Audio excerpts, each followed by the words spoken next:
There is a podcast no one asked for. A podcast you never knew you didn't want. 3 beers in. This is the podcast. I anticipate a deeply religious experience.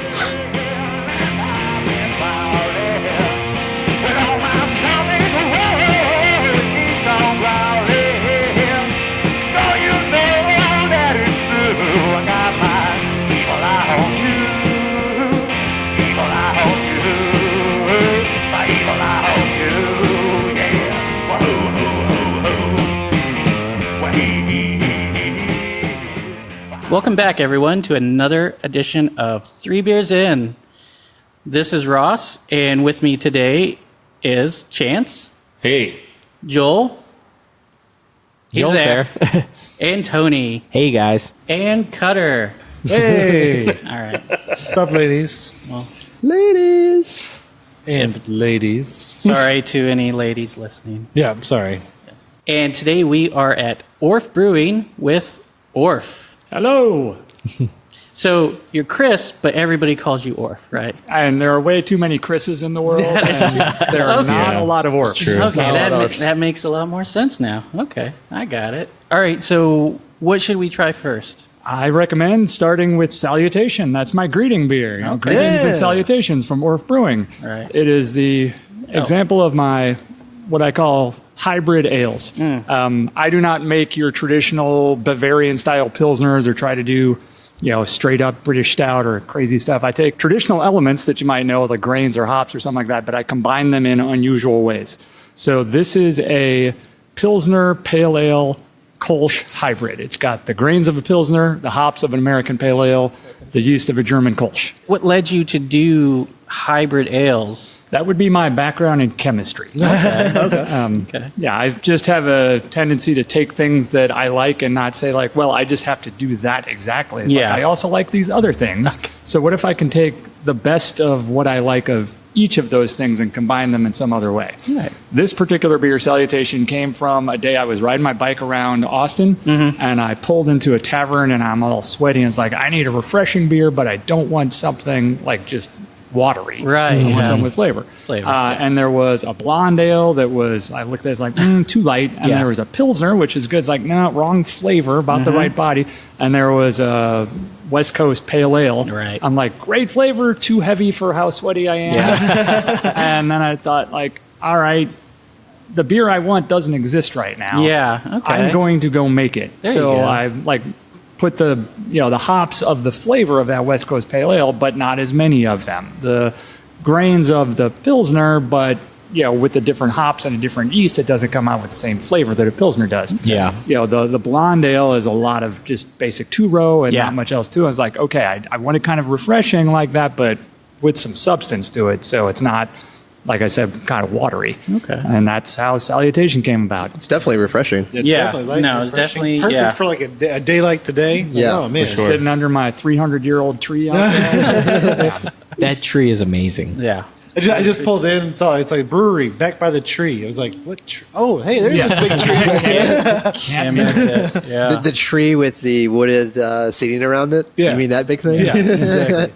When I took my drink, you were describing it as I was drinking it, and I was like, oh, yeah, Pilsner. Oh, Pale Ale. So I was tasting as you were saying it. You So pick up all of it. Yeah. It's incredible. I like the color to it as well. Yeah, the name of it, I just call it a golden ale because it Yeah, doesn't it's golden. really have, like what category is that in? Like, I don't think it has one. It's kind of golden in color. I'll call it that. Kind of your own thing. Yeah, I'm pretty much one of those breweries that's never going to win a medal at any beer contest because Not with that nothing attitude, no. fits a category, and that's how they Yeah. judge. So Yeah. if there's just a category for I like it, I'll probably do okay. So when you are doing these kind of mixes, do you see it more as like you're looking for a particular crowd pleaser, or At the time I come up with a new recipe, it's usually because it's something I want to Yeah, make. right. I'm not worried about the crowds. My Yeah. taste, I find, are somewhat middle of the road. I'm not the craft beer aficionado cicerone. I don't have that strong of a sense of smell or the sensitivity to certain little elements of taste. But I do at least have an appreciation for different flavors, different styles. So that's how I figure out, like, if I like it, it's probably going to be pleasing to a fairly decent number of people.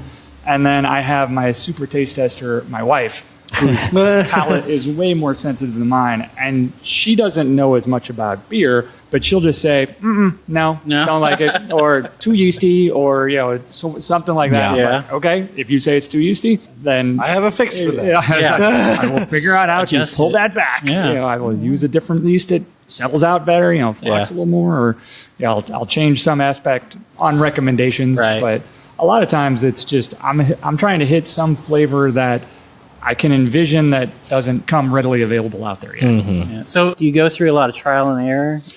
Or especially beers, like when you're really yes. first beginning? Some beers, yes. Some beers, I do enough research, like from the chemistry background, that you learn how to recognize what characteristics are caused by what products or what starting ingredients. So I will say, like, I know I wanted this sort of maltiness level. I should therefore use Vienna malt or Munich or Maris Otter or whatever, but I'm not just going to use straight two-row because that won't get me there. At the same time, I'm not going to use black patent malt. That might be too much. So I can get pretty close usually on the first try for most of these times after I have actually done the recipe, just writing it out multiple times. I will write out my recipe, look up other recipes of different beers that I know and sort of like trying to pull characteristics from. I'll say, oh, they did this one and those other guys did this one. And I don't want either of those, but I want to be closer to the first. Yeah. So I'm going to do this thing and change that one aspect. And then I'll mull it over and think about it, like, nah, not that. and then, after, trying it a time or two, usually I'm fairly close to what I want. And, no beer's perfect the first time. Right. But, some are closer than others. Yeah. So you said you're more middle of the road. So you're not going to do anything crazy like Dogfish Head, where you just throw a bunch of lobster and chocolate in there. Interesting. You mentioned Dogfish Head. Sam Calagione of Dogfish is a friend of mine. I've known him for 15 years, and he is kind of an inspiration in the way that the brewery started. Like, he's an English major in college. Oh yeah, that's right. So he's just like, I'm going to try to make these beers, and I have no idea what I'm doing. Like, okay, I'm a chemistry major. I don't have to go that far. Yeah, you might know a little bit more. Yeah, but his aspect of trying things over and over was just because he didn't care if he made it wrong. He was wildly out there. Yeah, I have sort of the perfectionist mentality, so I'm like, I don't want to make something that I'm fairly certain is going to be terrible. rank. Yeah. You want to make something good the first time or close to it, like you were saying. Yeah. So, but it's interesting because they started on a really small system and you're also on a really small system, right? Yes. And when I mentioned to Sam, and I guess probably like 2006, 2007, I was like, I'm thinking of starting, but I don't have the money. I might do a small system. You started with the small system. Yeah. How do you like? He was like, I started on the small system. You don't want to do that. Like, really? It's like, trust me, if you can, don't do that. Like, okay, note taken. I will not start on the 10-gallon system. Right. I still didn't have the money to get like a 30-barrel system out of the gates. So I started on, 1 1/4 barrel. And it's like. So for the people out there, how much is a batch from a 1 1/4 barrel will get me about 7 sixtels, or those slim 5.16 gallon kegs. Those are about 20 liters. I'll get about 7 of those out of one batch. Those are about 5 gallon. Those are just right at 5 gallon, just over. Or I can get I use 50-liter kegs. Right. So I usually get 2 50-liter kegs and then 2-ish 5-gallon kegs out of it. So it's more than you would want to make at a homebrew session. Right. Like you're not going to drink that on your own if it's in your garage. But as far as being a production brewery on that scale, you kind of want more than that. I agree with Sam. You don't want to do it that way. Otherwise, you can avoid it. You'd have to be brewing constantly, right? Or not brewing a lot and not selling a lot. In which case, that's not known as the best financial plan. Right, exactly. If you have a brewery and you're paying rent, you kind of want to sell beer, right? You are on tap around town, though, in a few places. I am. I'm on tap at about 5 or 6 places, and that is about all I can handle. Yeah. Right. I've had moments where I know that a bar is going to call and order a refill, and I'm looking at my supply going, I don't have it right now. Please don't call till next Tuesday when that batch will be good. Right. And I've had at least 2 times where I have filled a keg out of the bright tank, and less than an hour later turned around and taken it out to the store for delivery. Oh, wow. Okay. It's just like Freshly carbonated. Yeah. you can't get much fresher than that. Yeah. So what really made you what made you want to go into, making beer? Your love of beer? Did That's you just a long grow up story. I grew up in St. Louis, Missouri, which is pretty much owned by Anheuser-Busch all of that time. So the only beers I knew growing up were Budweiser and Busch, and if you wanted to get fancy, Michelob. And chili on spaghetti. Canned No, water. that's Cincinnati. Oh, that's Cincinnati. Skyline Chili. Oh, St. Louis man. is the home of thin crust pizza with There you go. Provel, which nobody knows what the heck that is unless you're from St. Louis, and toasted raviolis. Oh. The fun thing is there's St. Louis style pork ribs when I go around places, and in St. Louis we don't have St. Louis style pork ribs. Really? Well, you just call them pork ribs. We there. just call them pork ribs. It's like, what's special about these? I don't know. They came from but, St. Louis. When I was little, that's all I ever saw was my dad and uncles drinking that stuff. Although my grandfather did give me a small cup of Falstaff beer when I was about 6 years old. Yeah. And I remember thinking at that time that if that's what beer tastes like, I'm never going to drink it. It was Falstaff. I was 6. That Joel would should be probably the tell reaction you that should that's know. how beer should taste. Yeah. There you go. So then I went away to college, and when you're in college, you drink what is cheap. Yes. What is $7 for a case? Natty I would take it. Natty Light. There you go. Carling's Black Label was a big one man, for $3.69 a 12-pack. Wow. Didn't really know much about that. But then I went to graduate school for chemistry at Oregon State University in the early 90s. Go Beavers. Go Beavers indeed. And at that time in the early 90s, craft beer really didn't exist outside of the Pacific Northwest, maybe Northern California, Colorado. But I had never heard of any of these kinds of beers before. Right. Like, I was like, beer is beer. Like, what is this pale ale you call? What is this stout thing? I was like Guinness. I'd heard of Guinness, but nobody drank Guinness because it was too heavy. Right. So I got out to Oregon, and they were common to have multiple local craft beers on tap at your bar. Okay. So rather than having Bud Light, I started drinking Henry Weinhardt's, Weinhardt's Private Reserve. That was probably the beer that first made me realize this beer stuff could taste good. Right. I like that. Okay. And then I started taking little trips to Rogue Brewing, and they were doing stuff like a red ale that I'd never had. I'm like, a red? Red, yeah. Wow. Yeah. And but there were various pepper beers and stuff like that. Okay, things can get really crazy here. I don't know how much I like that. But the various Oregon breweries of Bridgeport and Full Sail Golden, Full Sail Amber, Rogue were the ones I found. And McMinimans had a brew pub in the town of Corvallis, where Oregon State is located. Yeah. So we could go from our local tavern, where we're getting our burgers and fries and a pitcher of Weinhardt's or Bud Light, down to McMinimans and get Terminator Stout. You'll be back. It's really hard not to judge people when there are such amazing craft beers, and they're still no, I want the Budweiser. Yeah, I'll have a Coors Light. Mm-hmm. Yeah, it could be just the thing that they grew up on and they don't know any better. And I get it. I go home and my family's all still drinking, Bud Light and other things like that. Michelob Ultra, which I'm that's beer flavored-ish. It's not offensive. I get it. You don't want to get filled up, and you're 74 years old. My family asked me to pick up beer, and I'll go, "What kind of beer?" And they'll go, whatever you think's good. Yeah. And I'll grab something, and this is terrible. It's you told me to pick up beer. Yeah, whatever Cutter thinks is good. Nah.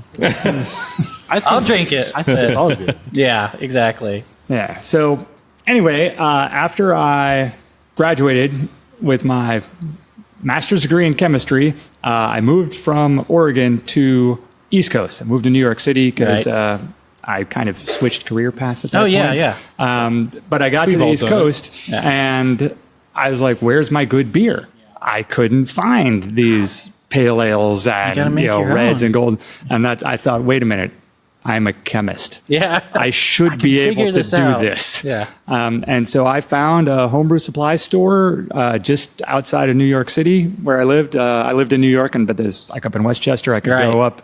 I bought the 5-gallon bucket and the can of syrup and the powder. Oh God! And the little dry packet of yeast and like. Was it the syrup with the hops mixed in it already? No. You did have to buy the hops separately, but it was the kit, and it said, "Here's what you need to buy, and here's how you do these things." And then it said like, "You need to wash things well and sanitize them well." I was like, oh, you mean like in a chemistry lab to make sure they're sterile and sanitized? I knew where to get some of that stuff. It's like, how do I do these things? Wait, I got doing this. it for years. So, my first batch on the homebrew kit tasted like a fine, solid beer. Yeah. Like, and to me, it was like easier than cooking a dinner.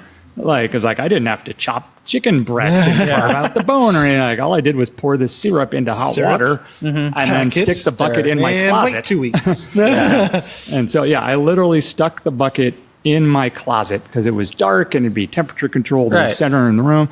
And so you open up to get your coat out and it smells like the smell of beer fermenting. And you're like, it's a lovely flowery aroma in Fresh there. wort. And so I just started doing that so that I could have my good beers. Yeah. Okay. The other nice thing that happened in that time when I first moved to New York, there was still some different laws about how you could send beer around. Right. And I signed up for a Beer of the Month club. Okay. Yeah. Which I don't know if those exist anymore. They do. We were part of. Yeah.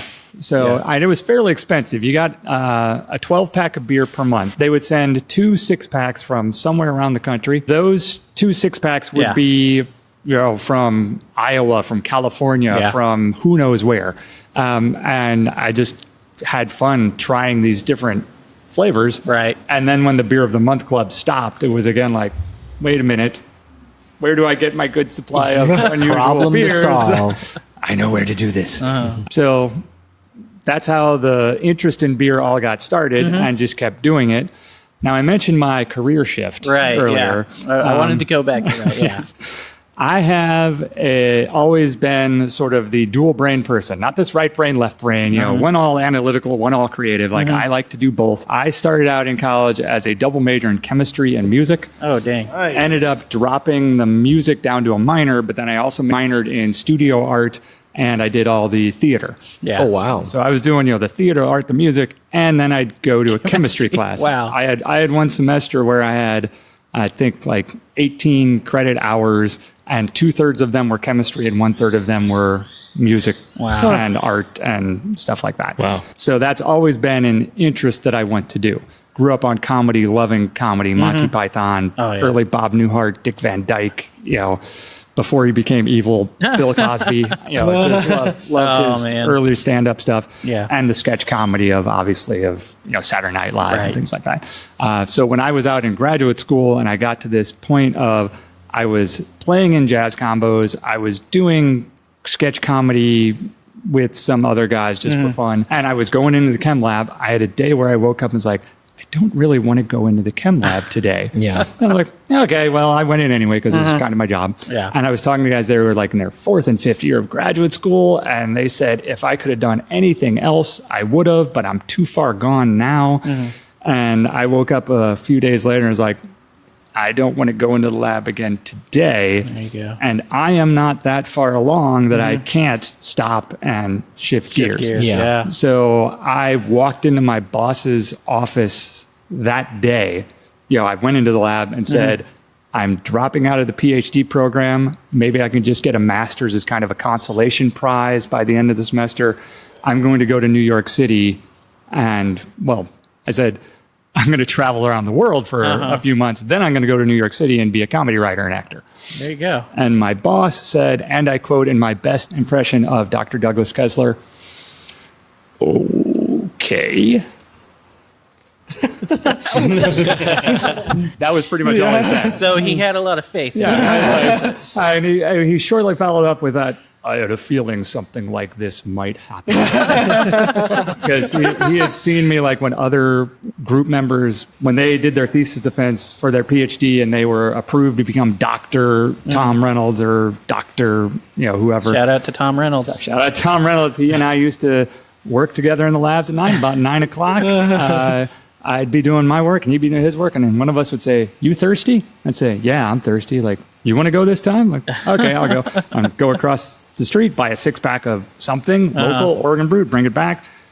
We'd each finish 3 beers while working until about 11 o'clock at night. And then we'd go home and go to bed. Like, all right, perfect. Good night work. Thank you, Tom Reynolds. But at their graduation, after party, something like, I made it into a party. I made it ridiculous, like spoof songs, Adam Sandler-ish type stuff before Adam Sandler was really, before I even knew who he was. But that's the kind of stuff I would do. So when I moved to New York for comedy and writing and acting, he didn't think it was all that big of a shock. Yeah. So I did my research there. I wrote to cast members at Saturday Night Live. Phil Hartman and Julia Sweeney wrote me back. Man. Props to them. Yeah. Got to work at the improv troops. I was on Saturday Night Live in a sketch with Molly Shannon and Will Ferrell. What? I got on Upright Citizens Brigade. Wow. Okay. Greg the Bunny is the one I get noticed for. I don't know if you ever saw Greg the Bunny. Yeah. Chocolate ice cream goes in the freezer. Wait, you were the bunny. I was in the Easy Rider episode. Oh, okay. But I was doing all kinds of stuff. I got to film with various names I could drop if I were the name dropper, which I could be. But, so I was just doing all that, and I went to visit my college roommate, who is now, he was in grad school out in Arizona. Right. So I'm traveling around, and he was working as a short order cook. And I was doing my home brewing and comedy thing, and we thought, this could be great. Yeah. You be the cook, I'll be the brewer. Together we'll get on stage and do the comedy because we make each other laugh a lot. It's like we'll have a brewery/comedy theater. That was in 1996 that we had that idea. He moved to D.C. with his wife. I moved back to New York. You can't really start a business very easily in New York. Plus, also, I was pursuing the comedy thing. And so it wasn't until, 10 years later, I moved to Austin after that in 2006. That I looked around and was like, oh, my God, land here is cheap. And there's only 3 breweries in Austin. And then it took me a while to plan and raise money and all that stuff. But the idea of the brewery/comedy theater never went away. And right behind me is a stage on which we will be doing some improv, probably starting next week. We've already done some improv shows here. That's awesome. And I work with the theaters in town here, the Hideout Theater and Cold Town and Institution. So I can just call up my friends and say, hey, who wants to perform? I'll give you free beer. And I think we'll have a pretty good time. Yeah.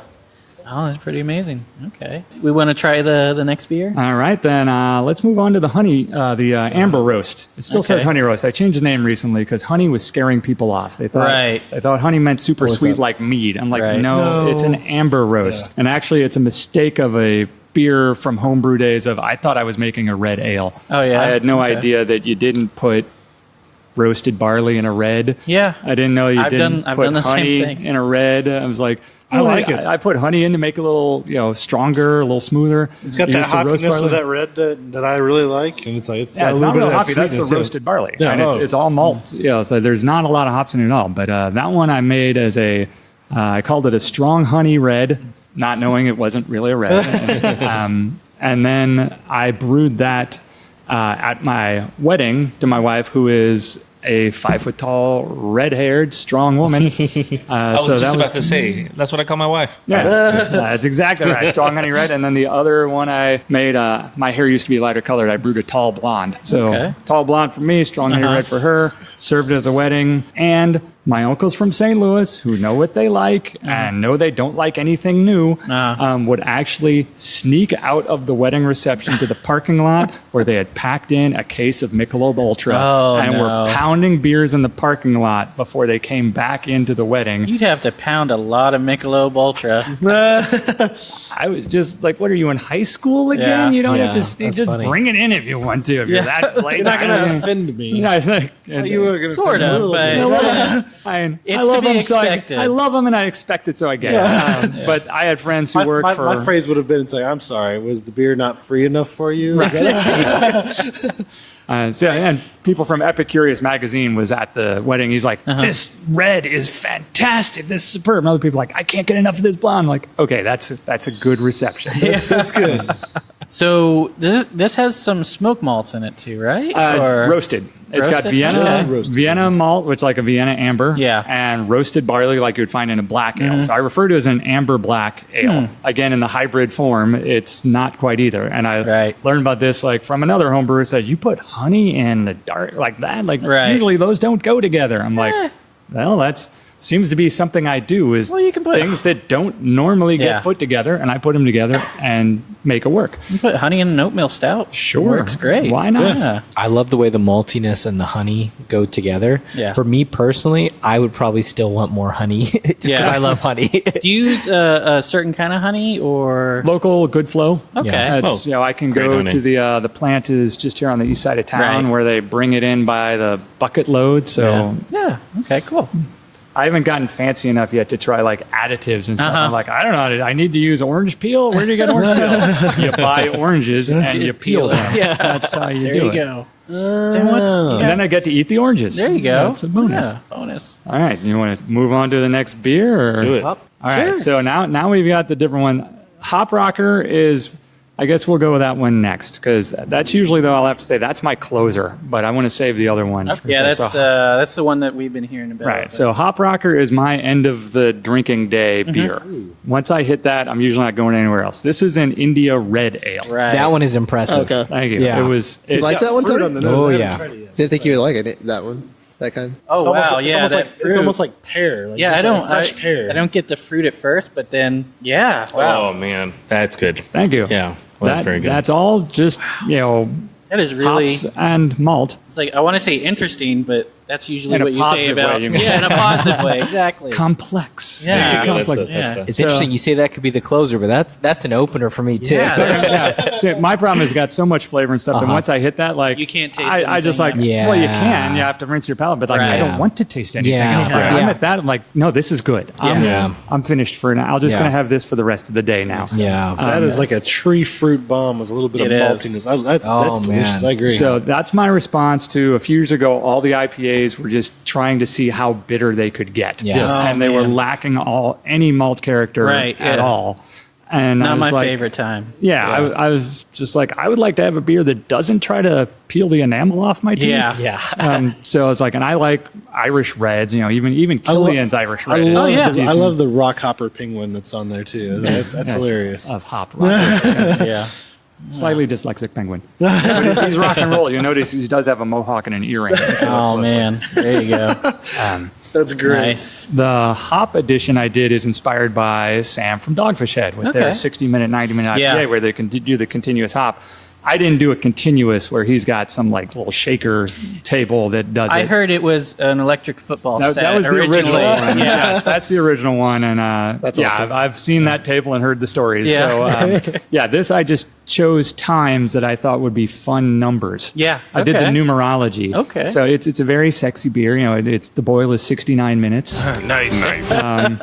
It's the next edition is at 42 because that's of course the ultimate answer. Oh yeah, of course. Then at 19 minutes because that was my jersey number when I was playing sports basketball or whatever.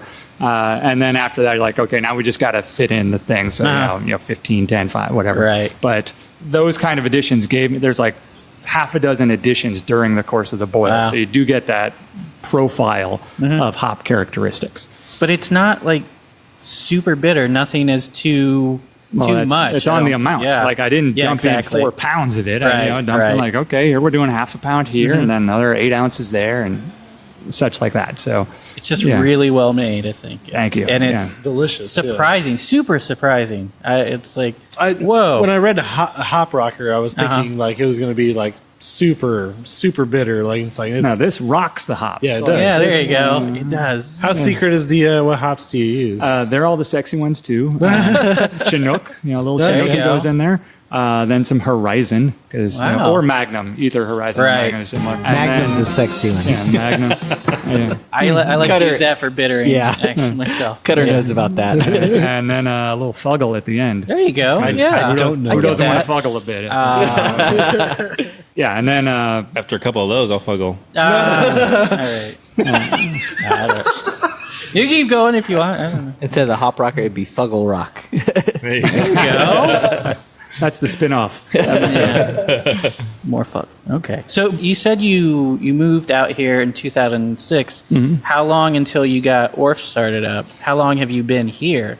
Were you somewhere else before here, or no? I moved here in 2006. Yeah. Well, actually, I moved. Yeah, late of 2005, early 2006. Mm-hmm. I got married in 2006. Bought a house in 2007, had a kid in 2008. So it was like bam, bam, bam. Yeah. Like I wasn't about to start a brewery Life at that events time. all in a row. So, but in that time, I started doing the research and the business plan and all that stuff. Going to school, I went up to Siebel School in Chicago I read that. to learn some more details in addition to what I know of the chemistry and stuff. Right. And so then I actually incorporated Orf Brewing LLC in 2009. Okay. Figuring like, all right, let's do this. Yeah. Then there's a financial crash. So no money available. Mm-hmm. Then, my wife's job got shifted around. So like I had to work extra jobs to cover her for her while she was shifting. So like I'm working teaching chemistry at UT and teaching chemistry at ACC and tutoring on the side and trying to write a business plan and trying to do the legal paperwork. Yeah. Like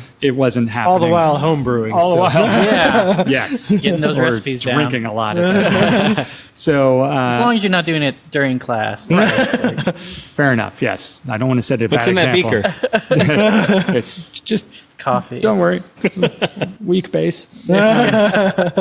So I think the money I actually started like getting some collected and scrounged up in 2011, 2012. In 2014 or so is when I started looking for a place. I was like, okay, I've got enough money. I can start small. I'll look for a place, and it takes a while to find the right place. I was finding things that were affordable. We're on the other side of town. I'm like, I'm not doing that. I was like, not going to drive there every day. Not going to drive there every day. I was trying to find something close by.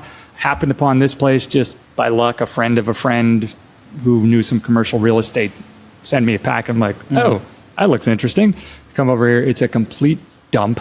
It's a mess of inside and outside, and it's cheap. Yeah. That's my style. I can clean it up if it's cheap. I think there are some pictures out there of when you first moved in. Oh, yes. There are many stories about this particular building and my bay in particular. Yeah. We can get into those in a little bit. If you want to. But I signed the lease on 12315, so January 23rd.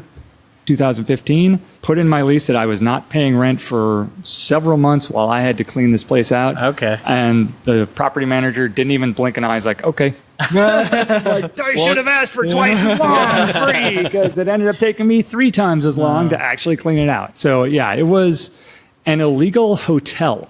Yeah, that's right. This place I was? forgot, yeah. Next door, the original production facility was an illegal hotel. It said Vegas Hotel Annex on the back door. Right. I believe it was the same guy who ran the Vegas Hotel over on East 6th Street. But the guy owned this place. He had subdivided it into 7 rooms with a drop ceiling, put in an HVAC, electric HVAC and AC, 2 common bathrooms. It's like the worst college dorm you could imagine. Right. I was like, and I've met a guy who lived in it. And he said, yeah, it was cheap. It was $300 a month in Austin. What more do you want? I'm like, windows? Yeah. The garage door was rolled down, nailed into the ground, and drywalled over. So what's the worst that could happen? Sure. So I walked in and looked at it, and I'm like kind of like looking at the structure of the bones, not the subdivided walls, because thankfully I can envision things like that. I said, I think this might work. And so I took my time, because I knew like nobody was renting this space out. Like it'd been vacant for months. Right. I was like, no one's rushing that. When I heard the story of it was a hotel, I found out, he got busted by the IRS because it was all cash. And he also owned 2 other businesses that were all cash. And they just shut him down. And it was like, well, that's how they do things in Vegas, right? Right. So I brought my wife in to look at it, and she made this cringe of a face and the snarl of them. I'm like, what are you thinking? Like, trust me, this is going to be okay. She's like, can you picture it? No, I cannot. What are you doing? Could not at all. I don't know. For guys, that's usually a signal to be like, this is going to work. Yeah. You can't see it. I can. We're good. I've seen a lot of 80s movies that start out. Right. You got to dream the dream. You got to win the prize. Believe so my fiance. It's like, a couple montages. she's one of those people. It's like, I have this grand vision. Do it. Like, it's the opposite right there. It's Right. like, I have this grand vision. I'm going to do it. It's like, are you crazy? Possibly, yes. Yeah, so I just went off like, Dr. Teeth and the Electric Mayhem, disguising the bus and the Muppet movie. Like, Right, 2, 3, 4. yeah, this is going to be awesome. Can you picture that? It's a brewery. And, A little less montage. right, yeah. Well, you would piece together. It took me 8 months to do all the demo and tear out all the walls and the plumbing and that It stuff. didn't take you 2 minutes in a song, that's all? I wish. Yeah, I was still working full time. Oh, yeah. So I would go teach a lab at UT in the morning. It would get out at maybe 10:30 or 11. I'd come down here, spend 4 hours ripping apart drywall and tearing down studs, and then go pick up my kid from school and go make dinner and then work on a business plan or grade papers until I fell asleep at my desk and then come back and do it again the next day. Are you still teaching? I quit teaching when I got the brewery officially open 2 years ago. So I still tutor on the side, keeps the brain sharp, keeps some side income going. you go. But yeah, I don't have to teach anymore. Thank God. I had one of my former professors in here last Saturday. Yeah. And another former professor called and asked if I wanted a part-time job assisting him. And I laughed. It's like, grading papers? No. No, I do not want to do that again. What everybody dreams of. So 2 years of demo and build out, and I finally got the legal permit to start operations in January or early February of 2017. It's hard to say because there were two different permits. Like, which one counts as my official start date? Is it the January one or the February one? So whatever, around 2 years to get everything going. Early 2017. Early 2017. Yes. We go first quarter. There you go. So when you were home brewing, were there any beers that you really loved to make? And did any of your home brews like transfer? Are any of these like your home brews? As I said, the Amber Roast is the strong honey red. The others are not. A lot of the home brewing was trying recipes, trying kits, just getting the feel for it. And then an early homebrew was the Salutation. Oh, yeah. Okay. So, that one. And then once I realized, like, this comes out really good, I bet I could scale this up. Yeah. Then How easy is it to scale up? I mean, you're not on a giant system. No, and it's fairly linear. Okay. So, I just, if you're making it 5 times bigger, multiply everything by 5. Yeah, okay. And, it more or less, and there might be some little adjustments. Instead of one scoop, you use 5 scoops. There you go. Which, if you were on a giant system, you'd have to factor in pressure scoops. and everything. Yeah. So if you went to a bigger system, would you have to go to a different location? No, I actually have a bigger system that is almost all the way installed. Oh, I thought awesome. it'd be installed a couple months ago. It just delays. The guys who are going to do some part had other jobs, and then one of them went on vacation, and then so. Is this a 30 barrel system? Yeah, it is a 10 hectoliter. Okay. So not a huge one. That's about 8.5 barrels. But again, I got it at the right price. Right. Yeah. It is about 7 times what I currently make should be the final output, or 6 to 7 times. So same amount of labor, 6 times, 7 times as much beer. Nice. Perfect. Yeah. So you recently changed your hours. Now you're going to be open. Are you open on Thursday as well? I'm adding. Today is the first Friday I'm open. Next week is the first Thursday I'm open. Gotcha. And so we're doing Thursdays and Fridays, 4 to 8, like happy hour times. Yeah. And then Saturdays, it's staying light longer and people are coming a little later, so we're just pushing an extra hour. So it's noon to 6 now on Saturdays. Is that what inspired that to be open more? Now you're going to be able to brew more? Or it's kind of all confluence of things coming together. The other thing is the promotion of Barks for Beers that I got asked to be today, in. Starts today. And there were enough people that are saying, like, can you be open more? I can't make it on Saturdays. I'm like, I'll see what I can do. Okay. I just had to find help. Right. Because in case you haven't noticed, there's no one else here. Just you, I have done not everything, but 90% of everything. I've done the construction work. I do all the legal permits. I do the sales and the deliveries and the brewing and the paperwork and accounting and all that stuff. So,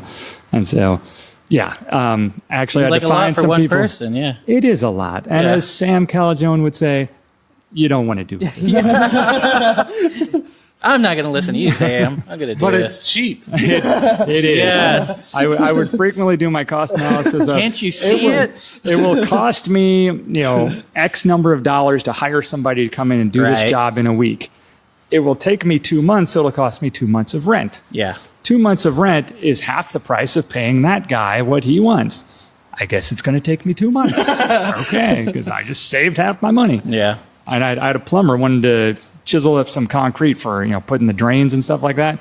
Wanted to charge like one little area $7,000 and then another couple thousand to put it back in. I can rent those tools. I can rent tools for $150 at Home Depot, and 3 days of a lot of sweat and backbreaking labor. It's done. And I was like, yeah, I can see why you charge that. And he was honest about it. He said, I'm going to charge you a lot because I just don't like doing it. Yeah. Okay. I'm like, fair enough. That's a good reason. Yeah. Yeah, So I appreciate the honesty. Yeah, garbage men should charge a lot too. Like, you want to go pick up the garbage? Nope. They will. Pay them. There you go. So with your operations expanding, does that move you from a nano brewery more into a micro? Do you go I up guess a, it would. a level of If I scale? can actually, if I can go to the 10 hectoliter system, I suppose that would count as a microbrewery. I remember the first time that I had heard of you guys, Clinton Ross? No, it was Joel. Clinton Joel went and saw you guys at the Stubbs. The beer fest. Beer Fest, yeah. Beer Right. music Beer festival. Fest, I think, Right. Yeah. So they were really impressed with the beer. I And think we're ever about to since, drink. ever since, Clint will not stop talking about it. Yes. Excellent. Yeah, that's the prize he winner couldn't for be me here so far. today, but yeah. And that's the one that the story of this next beer. Its name is Uchi Nama.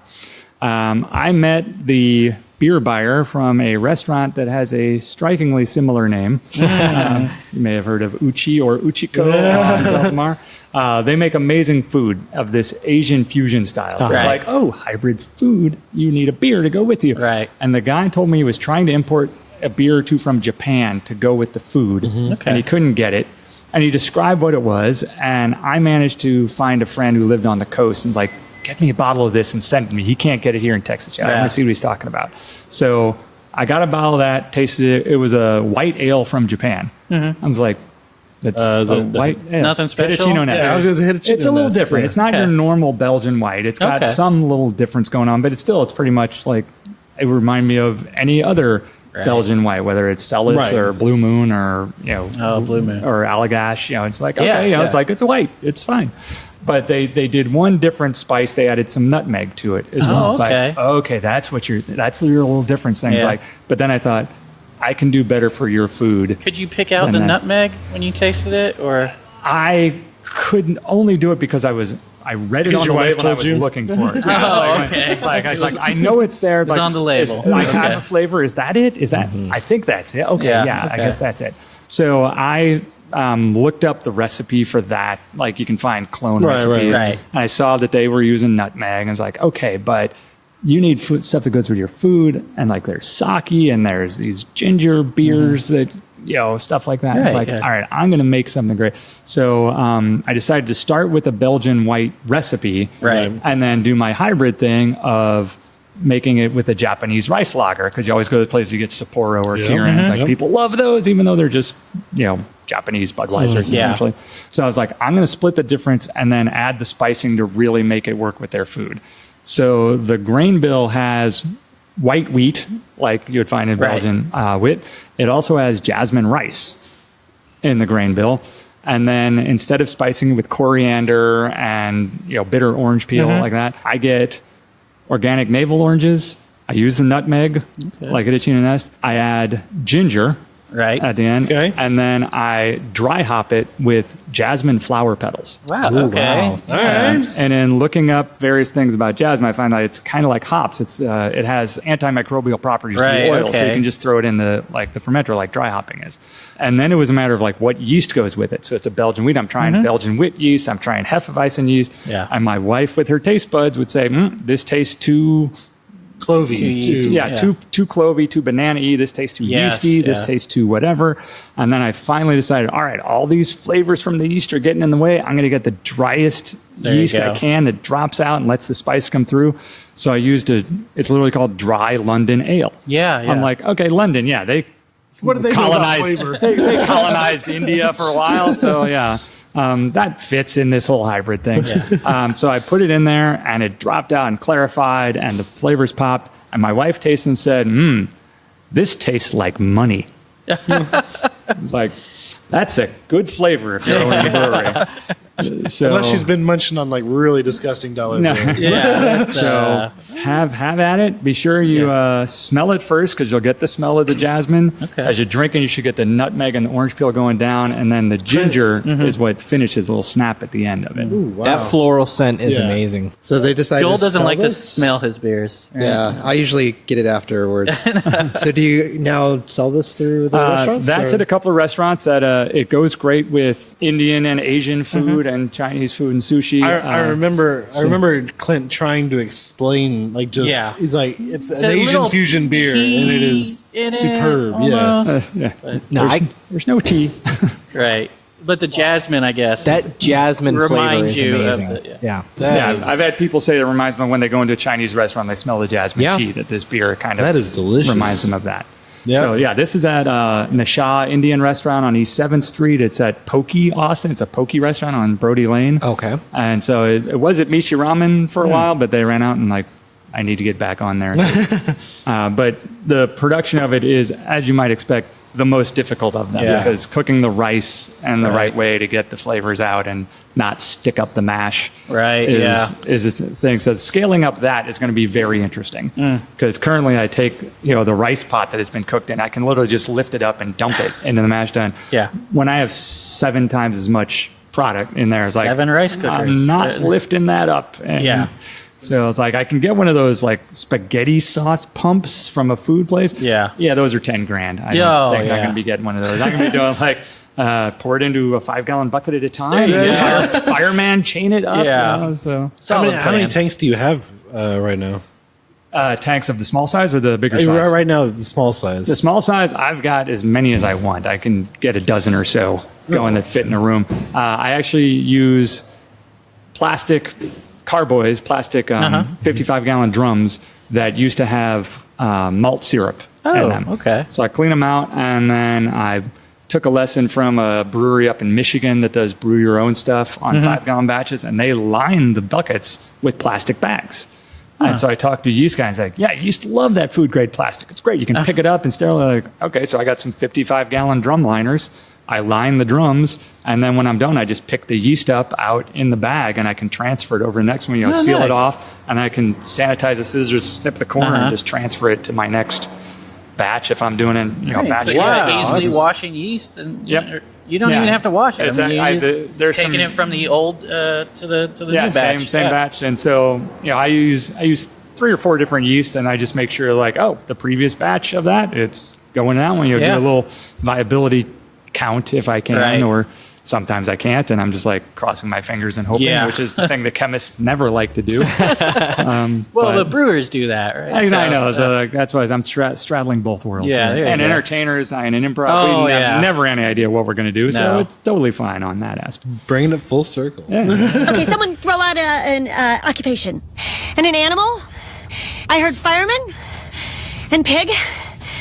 Did somebody say pig? No, that's really interesting when you consider this one, compare it to maybe say like the honey roast. This one feels like it's more of like, the balance of all the flavors. Not that it wasn't on the other, but like... Well, it's just a different angle. I had somebody years ago comment that like one brewery went to, just all the beers tasted the same. Yeah. I'm like, this does not taste like anything else. No, it's because they had 7 IPAs on tap. 7 But he was saying even for different kinds of beers, there was a sort of a sameness of quality to them in some way. I'm like, okay, so I need to have some with a little more body, some with a little less body, some drier, some sweeter. You don't want just to drink the 4 different beers and have them taste. Oh, this is kind of like the one third before or the fourth one. I don't know. Oh, okay. Yeah, I went to a brewery in Tyler, and it was literally just all IPAs, and I was like, "Oh, turn and burn! I'll try them." And they were all tasted the same to me. Yeah, which I thought was really interesting when I was looking the beers that you serve. You don't have an IPA. I mean, you have your India Red Ale, but other than that, it's and that is a conscious choice. Yeah. There's enough IPAs out in the world that I don't need to make one. Just like you said, there's enough Chris's out there. It's an issue of and I am not opposed to buying somebody else's beer if I know it. I don't make a pale ale because if I want a pale ale, I know several really good pale ales and I can count on them being consistent. I'll just go to the grocery store and buy a pale ale. Right. These are the beers that I can't find out there. You can't go to the store and find any beer that tastes similar to any of mine. Very true. Yeah. And that's the whole point of it. And every time I see somebody making an imperial red or a strong hoppy red or something like that, I'll take a taste of it. I'll buy a bottle. It's like sample. It's like I have had one in the entire country that even reminded me of Hop Rocker a little bit, and it's out in California. I'm like, okay, no threat to me. Like they make it out there, that's fine. I'll do mine over here. But if they start move to Austin, if they're trying to cut in on my turf, we're gonna have words. So when you started Orf, did you have any big plans? Like, what was your goal? As I mentioned earlier, the plan from 20-something years ago was the brewery with a comedy theater. Right. Yeah. As far as like a business plan of the size, my idea is that size that will make me a good living and make me happy being here without being crazy chasing millions of dollars in some sale. So that would probably be like on the border of large, what the Brewers Association classifies as either a larger craft brewer or a small regional brewery. And it's like, and now looking at regionals, like I don't think I even need to get that big. Like if I could get 20,000 barrels a year, I'm good. And as soon I don't as need to go you for sell 50. Out to AB InBev, they will laugh at me. No. How many barrels are you doing a year now? Less than 1,000. Okay. Actually, less than 500. I don't even want to. It's a disturbingly small number for someone. It's a couple. Good things come in small packs. That's right. That's what Cutter's always saying. Yeah. That's what I tell everybody. So that's really where you see yourself. Yeah. So my goal is this is my fourth career already of sorts. Right. It's like I've been a chemistry teacher. I've been an actual chemist in the field. I've been a comedy writer and actor. I had the day job as a freelance for the longest time in advertising and marketing because like, hey, I can work on a computer and come up with funny ideas for you. Pay me. So, by the way, I'm leaving for 3 months on a comedy tour, doing improv, so I'll be back. Pay me. Yeah. They'll pay me. Pay me when I get back. So I finally figured out that I like doing the science. And I had a job where it was a temporary science job where on the first day into it, I realized why I love chemistry and why I got into it. And on the second day of doing it, I remembered why I got out of it. It's like, okay, so I like some aspects of it, but I got to figure out the balance and the entertainment. I'll do it. And then there's some point where this is why I got sick of that because there's other things. So I finally figured out that the perfect overlap of science and entertainment is beer. Science-tainment. It's entertaining in chemistry form, and it's entertaining science. Right. There you go. And entertaining socially. There you go. And so if I can come here, make beer, jump on stage, make jokes, and have people pay me for both of them, I win. Yeah. And that's good. And everybody wins. Yeah. That's how I like to think. That's living the dream. And then build that little community does that. So we're just hanging out with friends. I've had enough work where you know what, I don't want to be the 80-hour a week worker guy. I've been doing that for long enough. My goal is actually probably to try to make myself redundant at my own brewery. Train somebody to brew so I don't have to. Train somebody to do the accounting so I don't have to. Train somebody to all right. There you go. I'm just taking my cut of everybody because I started this whole thing and now I'm going to go jump on stage. But would you say you like the hands-on part of the brewing though? I definitely do. Because we've talked to other brewers that did that and kind of distanced themselves from the day-to-day and they're like, now what do I do? Now I need a project. Yeah. So I do like doing it. And that's the beauty of keeping my small pilot system. It's like, you know what? I'm going to come up with a new recipe. And I might have to try it half a dozen times till I get it right. Yeah. In which case, that's fine. So Uchinama took me at least 11 tries, I think. Okay. Yeah. So. Yeah. Did you do the floors here too? I love the floors. For those who can't see the floors right now, these are what we call leftovers from the naked artist tenant. Okay. No, is This that was a real interesting more stories of this building. Wow. 10 or 12 years ago, the tenant here was an artist who allegedly liked to paint in the nude or topless because it's hot. It's not air conditioned. Yeah. So, so all of the colors that you see on the floor are overspill from her painting. Supposedly, when she moved out, she just left a mess, like paint cans turned over. There's one area in the back where you can literally see it's the perfect ring of a paint can. Yeah. It's like, wow, you just dumped that over and left it. But what I nice. noticed about it is that it's glazed over. Well, that's my word. I had to seal the floor, so it is glazed with this nice amber polymer shininess. I think it's great because I didn't think that you actually did that. I was like, I didn't know there was a story behind that. But it's just. So I added a little color towards the front. She didn't do a lot of work towards the front. I don't know why not. Maybe guys were looking in on her or something like that. But so we added a little more splashes, and I literally did just take some paint that's enamel good enough for concrete and spilled it. I was like, roll it out, splash a little bit. You can see like I took a brush and just flicked it so there's some spots there. It's like I figure that's what she did. Right. So I'm like, all right, keeping in the vein of her But you work. kept your clothes on. I mean, there's no judgment. Most of the time. It's still hot. It's hot. It's like, no, but what I love about it is that it kind of plays into the theme still of like, it is extremely creative. Like exactly just like this. Because I could have done, the polish it, scrape it down, paint it all solid color, make it fancy. Put some like, tile or something down. It's got no character. Exactly. So this is fun. So you can come in and find little things. I know somewhere in here is a friend of mine who helped do the paint. Her handprint is in here. So I don't know where it is anymore. It's probably back behind you a little bit. It's like a Where's Waldo somewhere. Hunt around and you'll find little patterns. Yeah. For anybody visiting or take a look at the try floor. to find the handprint. There you go. And admire the creativity. that Orf just special made prize. his Yeah. If you listen to this podcast and you find the handprint, I will give you a free pint of any of my Core 4 beers. Nice. There you go.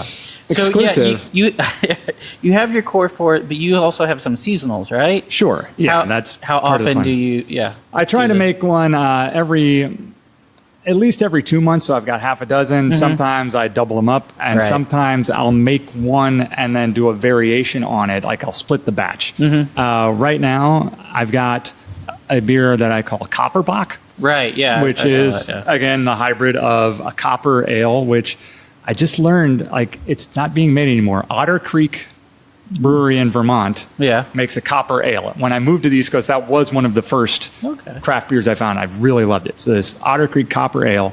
And then it's springtime, and I wanted to celebrate. So I made a Maibach. A Maibach is a spring celebration beer. So I kind of split the difference, and I took the grains from one and styles of another. And then I found these hops called copper hops from at a trade show I was at. A brewery a hop grower in Michigan had copper hops. I'm like, I smelled them.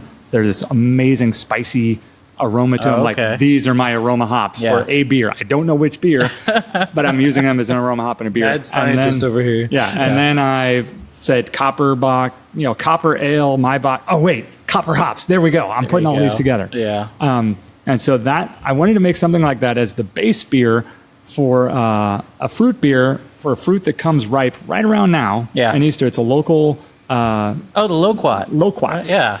And they're not local. They grow locally. They're from China or something like that. But they grow like mad, and they are super tart. Yeah. So if you bite one and just eat it straight, it's pucker your lips, dry your tongue out. Yeah. Not quite lemon like, but it's got sort of a citrus peach thing that's really tart. And I thought that would go great with a sweeter, drier beer. Right. So the Copper Bock has the malt of the copper and these spicy, dry hops. And then I picked a bunch of loquats and chopped them up, cleaned them up, sanitized them, put them in the Copper Bock, and I call that beer Loquacious. Very cool. So here comes that. Oh, okay. Yeah. Nice. Yeah, we used to have a bunch of loquat trees around UT's campus. I don't know if they're still there, but UT has all of that urban foraging, I think is what they call it, where it's jasmine bushes, rosemary bushes, pomegranate trees. Students. And we were college students, and we were like, hey, I've never had that before. Do you think it'll kill us? Probably not. I don't know that I had pomegranates before walking through UT's campus. Wow. Okay. I had maybe had the juice in something else, only a small amount, because it would have been like more expensive than orange and apple and Do stuff. they have any honeysuckle? Yeah, they did. Okay. Yeah, I would think they would. I remember picking up honeysuckle as a kid, just picking it up and sucking on the flower. It's We had one in our front yard, but it would get so many like ants and bees. Yeah, they know what's good. They do. All right, so are all 4 of these loquacious? No, the first 2 I gave you are the copper bock. Gotcha. So that's the base beer. And you can actually look them next to each other. The head came out a different color when the fruit went in there. It did something to pull a little color. There we go. It really tastes like the name. I could drink this all day. I'm not saying it tastes like pennies. I could eat a peach for hours. You smell those hops in there. That unlike anything I'd ever smelled before as far as that. It's almost similar peppery. it's similar to a red, but but not. And then you got some of the roastiness of the bock in there. Roastiness. Yeah. Oh, that's my favorite. It's a little bit without being overpowering. Yeah, it's just like a small touch of it. It finishes bocky. Yeah, that's my favorite part for sure. For me, when I was at UT, I'd say Shinerbach and Ziegenbach were some of the like ones that we started off drinking. So this calls me back to the Bock flavor. This is definitely way better than that, though. Yeah. And Shiner was one of my, like, through the nights I visited Austin. When I was in New York, I had friends who lived in Austin. So every couple of years I'd come in. When the airport was up on 51st and Airport Road, I was not in Austin until my friend picked me up. We cut across to Airport Boulevard, hit the tamale house for the breakfast tacos, and had a Shiner box. Like, okay, now I'm in Austin. Yeah, you've landed. How about other breweries? Like, because I know it's been years, but we went up to Shiner, and we traveled to a lot of breweries just doing these podcasts and just visiting in general. Do you find yourself making these pilgrimages out to breweries still? I don't get out nearly as much as I'd like to for any reason. Because I'm only here one all person. the time. And then my wife works, and we got the kids, and so it's like somebody's staying home one way or the other. But it's kid-friendly, though. Yeah, when I'm traveling, like if I'm in a town and we're somewhere, it's like, oh, you got a brewery here? Let me find your local one and see what your local stuff tastes like. And that's just, there's a good camaraderie. I just went out to the Craft Brewers Conference out in Denver, and I've stayed with a buddy of mine who lives in Longmont, right by Left Hand and Oscar Blues. So we go into Left Hand, and the people there are like, oh, you're in from another brewery for the conference. Here, this flight's on us. I'm like, awesome, thank you. Yeah. Here's my card. I'll return the favor when you come, because next year the conference is in San Antonio. So, nice. So come on up to South Austin. Yeah. And, see what we can do for you. Nice. Media passes. That's what we there need. you go. They had PBR out there, right? Fancy stuff. Yeah. Did you see that sign? It won a blue ribbon. There was a sign at a tavern nearby that said, "Had enough of that delicious craft beer? We have $3 PBRs." $3 for that's. I guess that's okay. But there are some places downtown where it's an expensive PBR. Yeah, because for some reason it's a hipster. For a while it was the hipster thing. Hey, they're like PBR. Come on, I mean, it's a business decision. Like if somebody's going to pay you $7 for a PBR, you're going to sell PBR. You take it. Yeah, exactly. They did that a lot in New York. They'd have a shot in a beer, and it was like the beer by itself would be $7. Or you get $8 and get a shot with the beer. Yeah, PB&J. I think make it have some flavor. Or there was a place in New York called the Cottonwood Cafe that was like the southern Texas southwestern theme, and they had special import from Texas, most expensive beer on the menu, Lone Star. Was it even the 16-ounce? Or I don't remember. I never draft, ordered it. Oh, that's funny. Yeah. Something that I'll never change my mind about it is that I remember working in a restaurant in San Antonio, and people would come in and they'd be like, "Hey, we're from wherever. We want to try something from Texas." Ooh. And we didn't have Shiner. We only had Lone Star. But they were happy. That's what they wanted. That's what other people told them. They didn't know about Shiner. And then I realized, most people think of Lone Star when they think of beer from Texas. And that's just... There's nothing really wrong with Lone Star. I've had plenty, but it's nothing like... It's nothing like beer, it's an interesting story. It's an Anheuser-Busch product. Yep. Yeah. Well, it is. Not originally. There was a brewery, but then Anheuser-Busch bought the rights to a brewery in Texas because they knew that in order to sell a beer in Texas, they had to say it's from Texas. Right. So rather than trying to truck Budweiser, or at that time, take a refrigerated train from St. Louis down to Texas. They just bought a brewery here and named it Lone Star. Right. And it's the same ownership from way back then. Yeah. So the loquacious we all just tried. Well, not except Joel, but yes, it's you can smell that fruit in there, can't you? Yeah. it's really good. Adds a nice, and you get a lot more of that kind of tartness on the mid palate. Yes. But you still have those bright copper notes on the front, the nice bocky finish, but that fruit's like right in the mid palate. It really it rounds it out. It's maybe a balanced. bit, Yeah, and they're different. Like whether I like one more than the other. Like I like them both. It's hard to, like, it's I don't they're even different. know. It's do hard, I want one flavor or do I want the other flavor at a given time of day? And I've always liked the idea of like doing a seasonal beer opposed to like making a whole new style or something. It's like just like adding something to one of the styles you already have. Yeah. Right. Well, I can only make that beer loquacious when loquats are ready, and they only come ripe around sort of Easter time. Like in the last week or two, they came ripe, and they're gone within a week or two as soon as they're ripe because the animals will eat them. Is that what this big tree is? God, that'd be the largest loquat tree. Oh man, little Regina out there. That's our big. Is that the name of the tree? Regina? For this week. Okay. 2 weeks ago it was Rufus. Okay. Damn it, Rufus now identifies as it looks like a Rufus. Trees, they're sort of ambi. Yeah, right. There you go. They don't have to pick sides. As long as it's never a Karen. You know she don't give a fuck. Bitch. You can call it Groots for the end game. Yeah. Yeah, we're thinking of making a plaque to put by the tree of like the story of the tree. Oh yeah. And we're just going to change it like every 3 weeks. Just like come up with new ridiculous things. You know, Rufus Burleson of Burleson fame, planted this tree as Burleson a tree. Road. And it's like, and then the next week's like, this was known as the queen tree of, that's why it's called Regina. Like, there you go. Just fun good. trivia that may or may not be true. Oh, that's Love it. awesome. Yeah. Not. Yeah. Well, they have all those plaques over by the treaty oaks. That's what it reminds me of. Yeah, putting out Some fresh would say it's a big springs. damn tree. Yeah.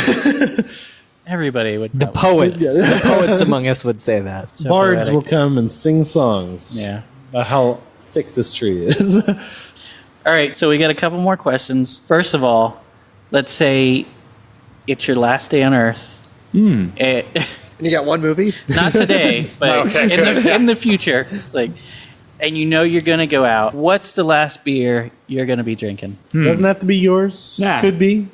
It's Your style. It's an interesting question because, like, I am not the sentimentalist or like I have that one favorite. Like when people ask me what my favorite beer is, I usually ask, "What time of day is it?" Or, what time of day? So say you died in the afternoon. No. Late afternoon. Have I already been drinking? No. All right. So if it's my choice, I'd say probably like I'm gonna end up how I normally end up at the end of the day. Hop rocker. There you go. Yeah. All right.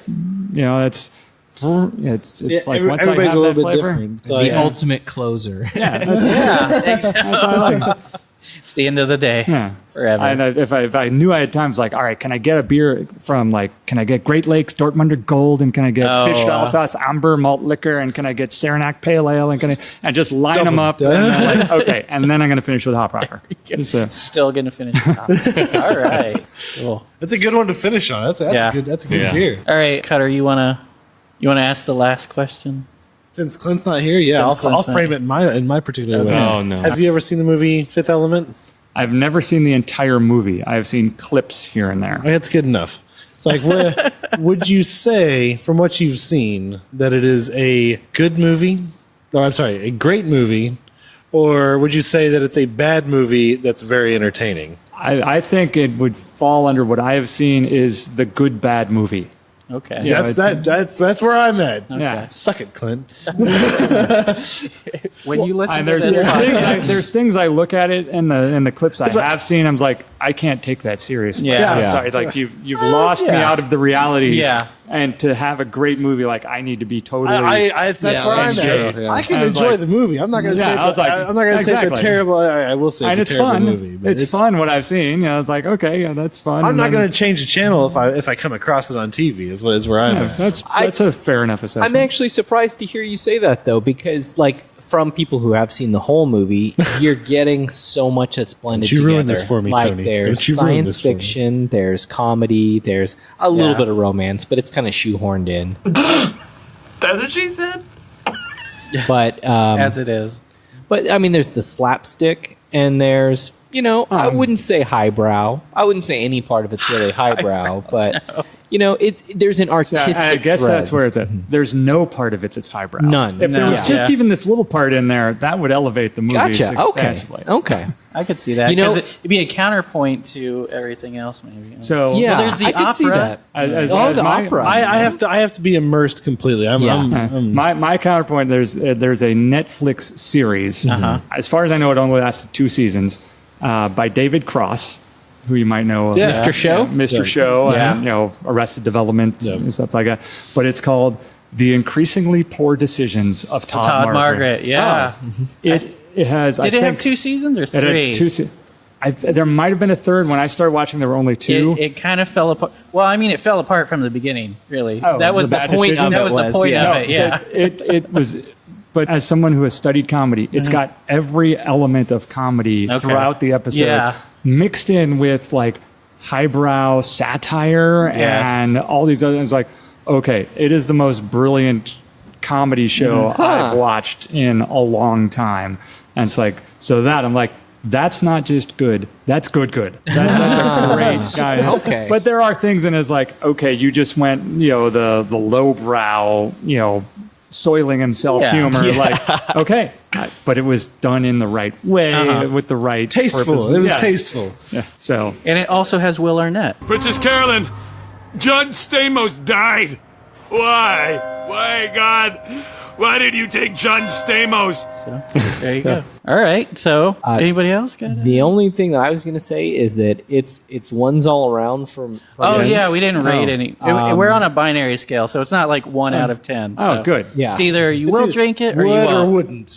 that is my a preferred way of rating it. I'll actually probably go like to a 2. There's a 0, 1, and then there's a 2. The 2 is like, not only will you drink, like, oh my gosh, I really, really want this again. Yeah. A 1 is like, yeah, I like it. I'll drink it. Yeah. Yeah. So, but I don't have to like say it's out of 10. Like there's that upper echelon, there's the middle tier. Right. And then It there's started out as one of those things like a 0 to 10 scale will tell you it's like, oh yeah, it's good. It's like, no, it's not good, but it's like, would you still drink it? Like a 6 to some people is like, no, I'm still not going to drink it. Whereas Right. I'm like, yeah, I'll definitely drink it. Yeah. Like 0 and 1, so yeah, where you at? Yeah. I would yeah. say if we were going to expand it to your 2 also, the Uchinama and the Hop Rocker are clearly like in I would that agree. like Absolutely. level I think above. the Hop Rocker I would was drink my the other favorite. ones, but That was like, my favorite as coming well. back here, those are the 2 that I would have in my head. Like, Rate them. Oh, come Where on. you at? so for me, Hop Rocker is like, that would be like coming back. That would be like, I can't wait to have Hop Rocker. again. Make the beeline for it. Yeah, make the beeline. Hop Rocker, then Uchinama, then I would say the Salutation Ale, and then Honey Roast. And Amber roast now, by the way. Yeah, Amber, sorry. But I would probably, if there was like a little honey pot there to add in a little bit more honey, then, that might sweeten the deal a little. Yeah, for me, I'd say, Hop Rocker's number 1. Number 2, probably the Loquacious or the Copperbock, maybe. It's kind of tough. Both of them at number 2, I guess. And then the third, the Uchinama. And then the rest, it's too hard to differentiate. Yeah, It's like you're it's making too you just close. make It's too tiers. close. You don't have Yeah. to rank within Yeah. a tier. Yeah. That's So- why it's like you got 0, 1s, and 2s. Yeah. Like, the 1s you drink it again. The 0s you probably Oh, wouldn't. they're The 2 all is ones. like They're all you're running ones, back. definitely. For that one. But yeah. You didn't have any of those that were 0s. That's Oh, like, no. Nothing man, like that. I can't believe you sold that. Some We've people been have places. that. I've been there too. Yeah. Uchinama, far and away, to me, is the best one. Hop Rocker, one of the most different beers that I've ever had. I love the styles that you do, just the hybrid styles. And it's I so love the surprising, idea of it. They're all very good, but those 2, tier 1, far Yeah. and away. Everything else, like very close second, but just I felt like those 2 had more on the nose and brought it to another level. Yes. So that's what I really enjoyed about it. But yeah, I'd say the Hop Rocker just was so surprising. Yes. It's just the bright pear fruit is what I got on it. it's So you don't whoa, expect that when you're looking at a beer that's that color. yeah. Well, go by the hole in the wall and drink them out of it so they can buy more. It's not the Don't hole tell him right by to campus. go look at a hole in the Oh, wall. hey, that's not me. It's anonymity. There's no names. It's just I don't know who's on the other side. There's that lowbrow humor. I'll definitely give the Copperbock as my number one. It's a number two. I love that beer. Great job. This time of year, it's a good beer. It's a great. Yes. Again, I will echo that Hop Rocker. I'll put the Copperbock and the Hop Rocker as my twos. Everything else was a one. Everything was really good, but those two very stand out to me a lot. Yeah. I really like the Amber Roast. Is that Nice. Yes. The Amber Roast? I really like that roasty flavor. You said it was originally brown ale, or is Yeah, it well, I brown just ale? mislabeled it earlier. okay. I thought it was a red, and then somebody said, like, no, you don't put roasted in red. I'm like, then Yeah. what is it? Like, roast is in a black. Like, this isn't a black. So it turns out to be I'm telling you right now, it's not black. Yeah, so it was just that was just my ignorance when I was early formulations of the homebrew. So Well, what did it turn out to be? Sorry, that's what I guess. It's brown. It's brown. it's an amber-ish. It's a hybrid. color. It's a hybrid. It's- Yeah. So that There was you the- go. that I was call it an amber black ale because it's not quite a Vienna amber and it's not quite a Schwarzbier or a black ale. Yeah. It's in between the two. Okay, so Right. my ignorance on that, I thought it was a brown, and I was going into it thinking every time I've had a brown, it tastes Nutty. Yeah, and it doesn't taste. It doesn't ever cold Not to me. good. Like it's just like you can't get it cold enough to be good. I know what you mean. Yes. And so this one with the roasted flavoring would just knock you out good. I like that one a lot. Nice. What was the bock? The Copperbock? Copperbock. I thought that was also another really cool take on a bock. Yeah. And then probably the salutation. I really like that one. Like all of them are really refreshing, which is awesome. I And love with, that too. Yeah. With the complexity, like it almost seemed like it got a little bit more complex as we got, because that salutation was kind of, maybe the most basic one we drank. Well, that's a greeter, but it's Yeah. smooth and like I said, it's got the complexity, and that's my start out beer pretty much every time. Like I was like, all right, workday Greetings. done. Yeah. Hello, workday is Yeah. over. It's time to take a break. I'm heading for salutation, Yeah. just like it Yeah. is. And So yeah, it was awesome, and so I think those are at least my top three. Yeah. So yeah, what you were saying, you said they all finished well, and I was thinking that none of them really linger on the palate a lot. Yeah. A lot of them were really dry, and it's like, You thought they were dry? now dry in a good way, like Well, like I'm curious. finished, like I was the opposite, cleanly, I think. Yeah, finished yeah. cleanly, and I it's thought they like were crisp. now I want another sip. Yeah. When it's like Not- that. my evil not- plan. Not I want anything- more. I have to have more.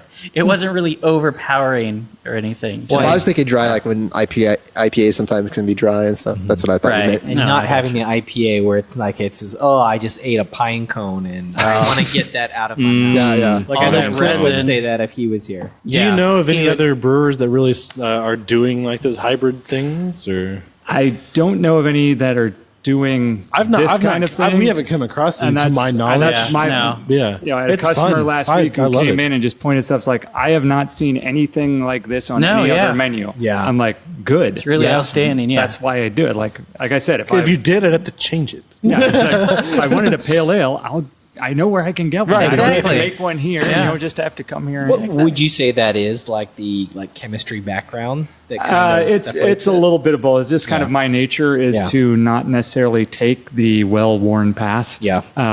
Easy there, Robert Frost. Yeah, it's like wait, and English major? Part of that is why I'm on my fourth career. Yeah. There's a reason you don't get too far advanced along in other careers when you refuse to do what everybody says you should do. Well, I think And- that works for brewing. Well, Yeah. is your title like head chemist or something? You can still say you Mad do chemistry. scientist. Yeah. Fizzionary. I like it. I like that. Yes. Right. Yeah. I think that's what you're listed as on the website, right? Chief Brewery Officer, CBO, which is also my initials. Christopher Bernard Orf, CBO, Chief there we Brewery go. Officer. And I say, Chief Brewery Officer, Fizzionary, and generally festive guy. There you go. And tall. Somewhat. Tall blonde. Not for my realm of basketball playing. Right. Yeah, so my goal is to just make this be the most a festive brewery with unique beers and kind of a sense of community. It's like, yes, you're going to have entertainment. It's going to be, good conversation, good beers, some type of, festive event or creative thing going on. Right. Where you just, when it comes like, if you show up, you'll find some other good people that are interesting. Nice. We appreciate you having us out here. It's like, it was a great time. It was nice talking to you. Yeah, on that note, Cutter, you want to lead us out? The outro. So this has been Cutter. This has been Chance. This has been Orf. Joel's there. This is Tony. And this is Ross. And this is the podcast. This is the podcast. And the music starts. 3 Beers In is a proud member of the Hopped Up Network.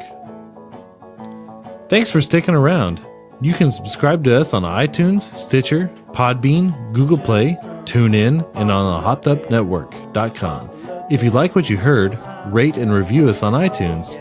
Like us on Facebook. Follow us on Instagram and Twitter at 3 Beers In Podcast, and check out our website, 3beersinpodcast.com.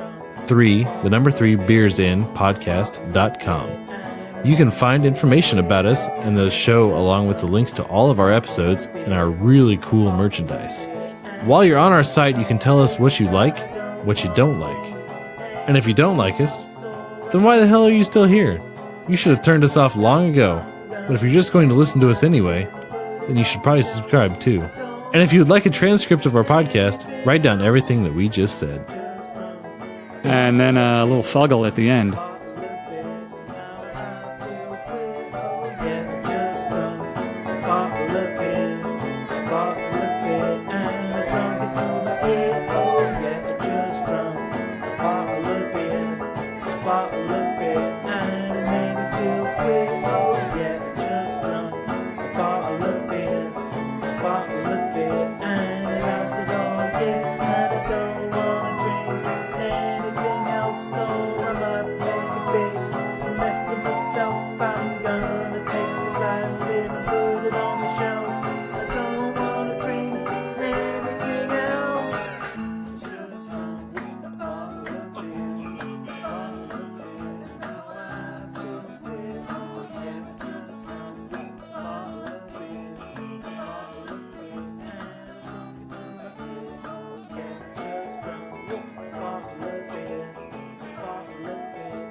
Are you a discerning beer drinker? Do you drink beer for the tastes of blackcurrant and old leather? Can you tell the difference between Simcoe and Citra hops, despite whatever type of beer you might be drinking?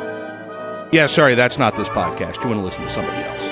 We here at the Speak Podcast do regular beer for regular people. Joe's Six-Pack Beer at Joe's Six-Pack Taste. That's Rob, Adam, and Pete, proud members of the Hopped Up Network. 3 guys, 2 beers, 1 show.